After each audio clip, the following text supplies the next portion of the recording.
صل على رسوله الكريم. أما بعد فأعوذ بالله من الشيطان الرجيم. بسم الله الرحمن الرحيم. إنما أموالكم وأولادكم فتنة والله عنده أجر عظيم. فاتقوا الله ما استطعتم واسمعوا وأطيعوا وأنفقوا خيرا لأنفسكم ومن يوق شح نفسه فأولئك هم المفلحون. إن تقرضوا الله قرضا حسنا يضاعفه لكم ويغفر لكم والله شكور حليم. عالم الغيب والشهادة العزيز الحكيم. دو چیزوں کو فتنہ فرمایا. انما اموالکم واولادکم فتنہ. تمہارا مال اور تمہاری اولاد تمہارے لیے آزمائش. اس کو آزمائش کیوں کہا گیا؟ اس لیے کہ ان دو چیزوں کی محبت جو ہے وہ انسان کو نیکی سے روکتی ہے. خصوصاً جو کمائی کے ذریعے ہیں، یا تو مال کی محبت میں بندہ حرام کماتا ہے یا اولاد کی محبت میں، تاکہ ان کے لیے کوئی پونجی جمع کرے. تو ان کی وجہ سے اکثر نماز بھی رہ جاتی ہے. یہ میرے دکانداری کا وقت ہے، بچوں کے لیے تو روٹی کمانی ہے. تو یہ دو چیزوں کو آزمائش کہا. انما اموالکم واولادکم فتنہ. اس لیے اس کے بارے میں بڑی فکر مندی کی ضرورت ہے کہ انسان کو کسی وقت یہ دونوں چیزیں جو ہے وہ اللہ کے راستے سے کرو. گزشتہ آیات میں بھی فرمایا کہ تمہاری بیوی اور تمہاری اولاد تمہارے دشمن، فاحذروا ان سے ڈرو. تو وہ کیوں کہا گیا کہ اکثر وہ اچھے راستے پہ بندہ جا رہا ہے تو وہ اس کو غلط راستے پہ ڈالتے ہیں. قیامت کے دن فرمایا کہ ایک آدمی کو لایا جائے گا اور لوگ کہیں گے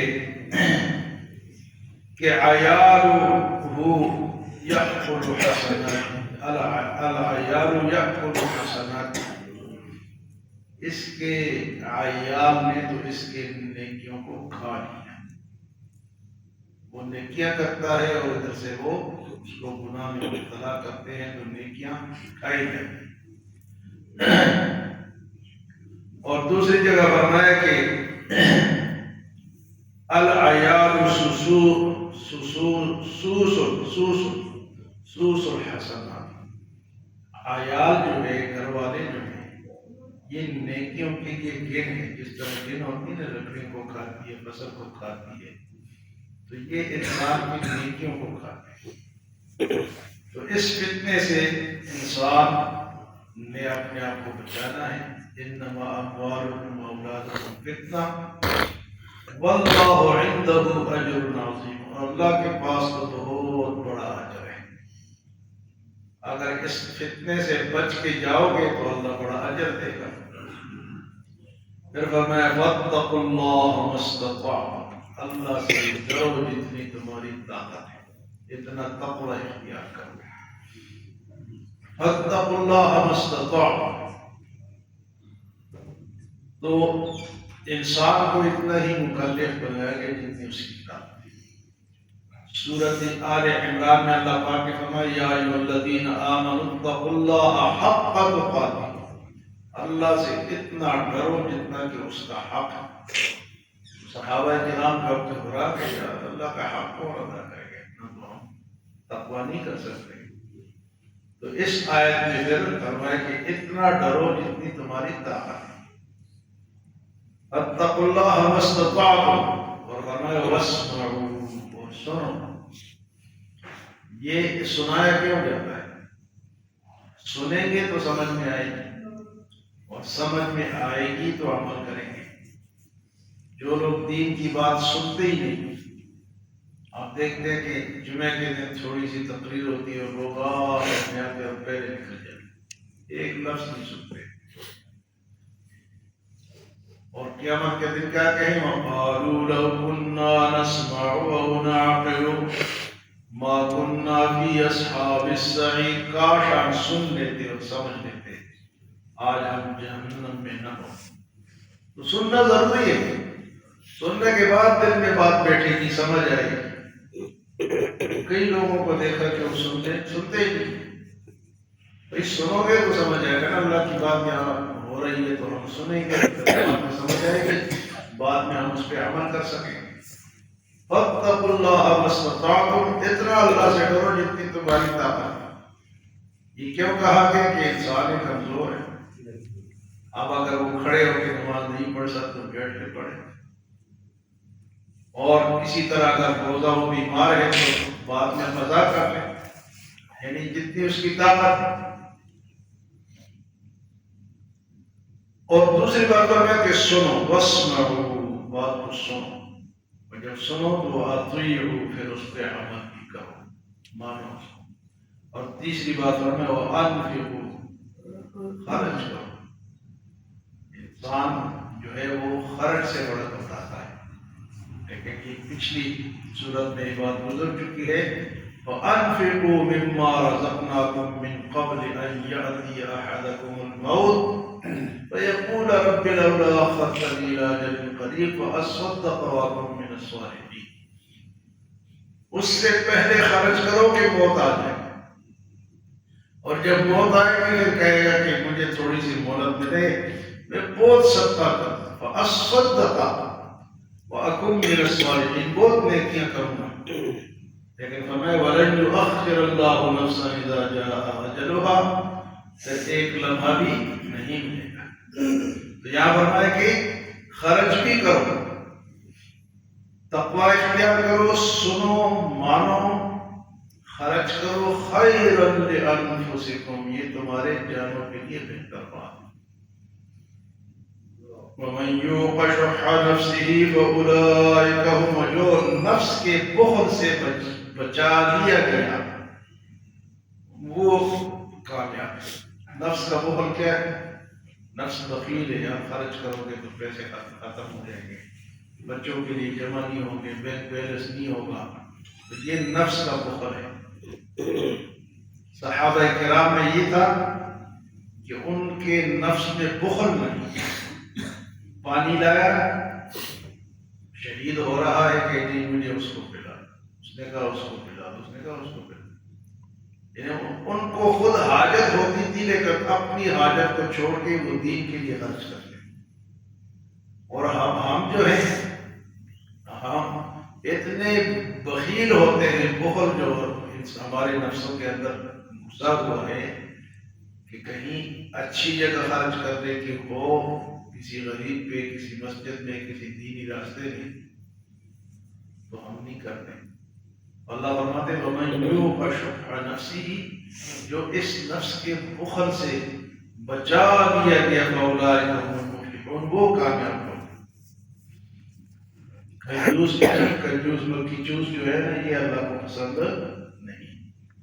پھر فرمائے إِن تُقْرِضُوا اللَّهَ قَرْضًا حَسَنًا يُضَاعِفْهُ لَكُمْ، اگر تم اللہ کو اچھا قرض دو گے تو بڑھا چڑھا کر تمہیں واپس کرے گا. اللہ کو قرض کی ضرورت ہے نہیں، کہتے ہیں کہ اللہ کے راستے میں خرچ کرو، یہ ضائع نہیں جائے گا. يُضَاعِفْهُ لَكُمْ، بڑھا چڑھا کر تمہیں پیش کیا جائے گا. إِن تُقْرِضُوا اللَّهَ قرضاً حسنا، قرض حسنا اس قرض کو کہتے ہیں جس میں سود شامل نہ ہو اور جو اللہ کی رضا کے لیے دیا جائے. اور قرض جب انسان دیتا ہے نا تو یہ سمجھ کے دیتا ہے کہ واپس ملے گا. تو اسی طرح جو یہ سمجھتا ہے کہ واپس ملے گا، اسی طرح قیامت میں بھی اس کو واپس ضرور ملے گا. لیکن یہ ہے کہ آج کل نہ آپ قرض دے سکتے ہیں نہ اگلے پہ اعتبار ہے، جس کو دے دیا وہ ادا کر جاتا ہے. تو یہ لوگوں کی خرابی کی وجہ سے یہ سسٹم خراب ہوا. لوگ جیسے اگر کسی کو ضرورت بھی ہے، ضرورت مند بھی ہے تو ہم دیتے ہوئے ڈرتے ہیں کہ بھئی پتہ نہیں واپس کرے گا یا نہیں کرے گا۔ حالانکہ قرض جو ہے یہ زبردست اس کی فضیلت ہے قرآن حدیث میں۔ یہاں بھی اللہ ہے تقرضوا اللہ قرضا حسنا، جو تم اللہ کو قرض حسنا دو گے یضاعفہ لکم، بڑا چڑھا کر اللہ عطا فرمائیں گے، اور فرمائے وَيَغْفِرْ لَكُمْ، اس کی برکت سے تمہاری بخشش بھی کر دیں گے۔ کسی کی مدد کرنا، اس کو قرض حسنا دینا مغفرت کا ذریعہ ہے، اور فرمائے وَاللَّهُ شَكُورٌ حَلِيمٌ، اور اللہ تو قدردان ہے اور حلم والا ہے۔ قدردان کیا ہے؟ ایک دفعہ سبحان اللہ کہا جنت میں درخت لگ گئے، یہ ہمارے سبحان اللہ سے اللہ کو کیا فائدہ ہے؟ لیکن اللہ اتنی قدر کرتے ہیں کہ درخت لگا ہے۔ تو اللہ قدردان ہے، چھوٹی چھوٹی نیکیاں جو اس کی قدر کرتے ہیں۔ سبحان اللہ کہو، نماز پڑھو، کسی کی مدد کرو، تو ہماری کیا ہے؟ شکور، وہ قدردان ہے، تمہاری نیکی کو وہ دھتکارتا نہیں ہے، وہ سنبھالتا ہے، اور حلیم ہے، حلم والا ہے، بردبار ہے۔ بے شمار گناہ ہم کرتے ہیں، وہ دیکھتا رہتا ہے لیکن وہ ہمیں ڈھیل دیتا رہتا ہے، حلیم ہے۔ حلم والی صفت ہے نہیں کسی میں ہوتی ہے، انسانوں میں یہ اللہ کی جو صفت ہے انسانوں میں بھی ہے، بہت حلیم قسم کے لوگ ہوتے ہیں، بہت برداشت والے ہوتے ہیں، لیکن یہ صفت کس کی ہے؟ اللہ کی۔ حلیم، حلم والا ہے، برداشت والا ہے، اور نہ ایک گناہ کو کرے گا وہی اس کو پتھر بنا دے۔ نائلہ اور اوصاف دو انسان تھے، نائلہ عورت تھی اور اوصاف مرد، انہوں نے حرم میں بدکار کی، اللہ نے ان کو پتھر بنا دیا۔ نائلہ اور اوصاف اللہ بنا سکتا ہے، اللہ بنا سکتا ہے، گناہ کرتے ہوئے، چوری کرتے ہوئے، بدکاری کرتے ہوئے وہی پتھر بنا دے، لیکن وہ بردبار ہے، دیکھتا رہتا ہے، وہ ڈھیل دیتا رہتا ہے، حلیم ہے۔ اس کے بعد فرمایا عالم الغیب والشہادہ، جاننے والا ہے غیب کو بھی اور سامنے باتوں کو بھی۔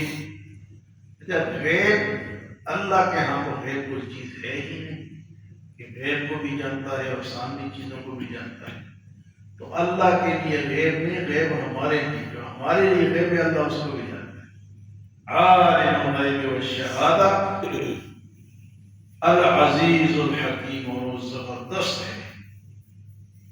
العزیز کے معنی زبردست، اس کو کوئی مغلوب نہیں کر سکتا۔ ساری دنیا دیوار سے ٹکرے مارے، جو مرضی کرے، اللہ کو مغلوب کوئی، اللہ کا جو قانون ہے، اللہ کا جو دین ہے، وہ کب سے اور کب تک چلے گا، کوئی اس کو مغلوب آئیں گے، کوشش کریں گے، لڑیں گے، بم بنائیں گے، ایٹم بم بنائیں گے، ہائیڈروجن بم بنائیں گے، لیکن اللہ کا دین موجود رہے گا۔ یہ ہے عزیز غالب، اور فرمایا الحکیم، حکمت والا ہے، ایک دم پکڑتا نہیں، اس کی ہر بات میں حکمت ہے۔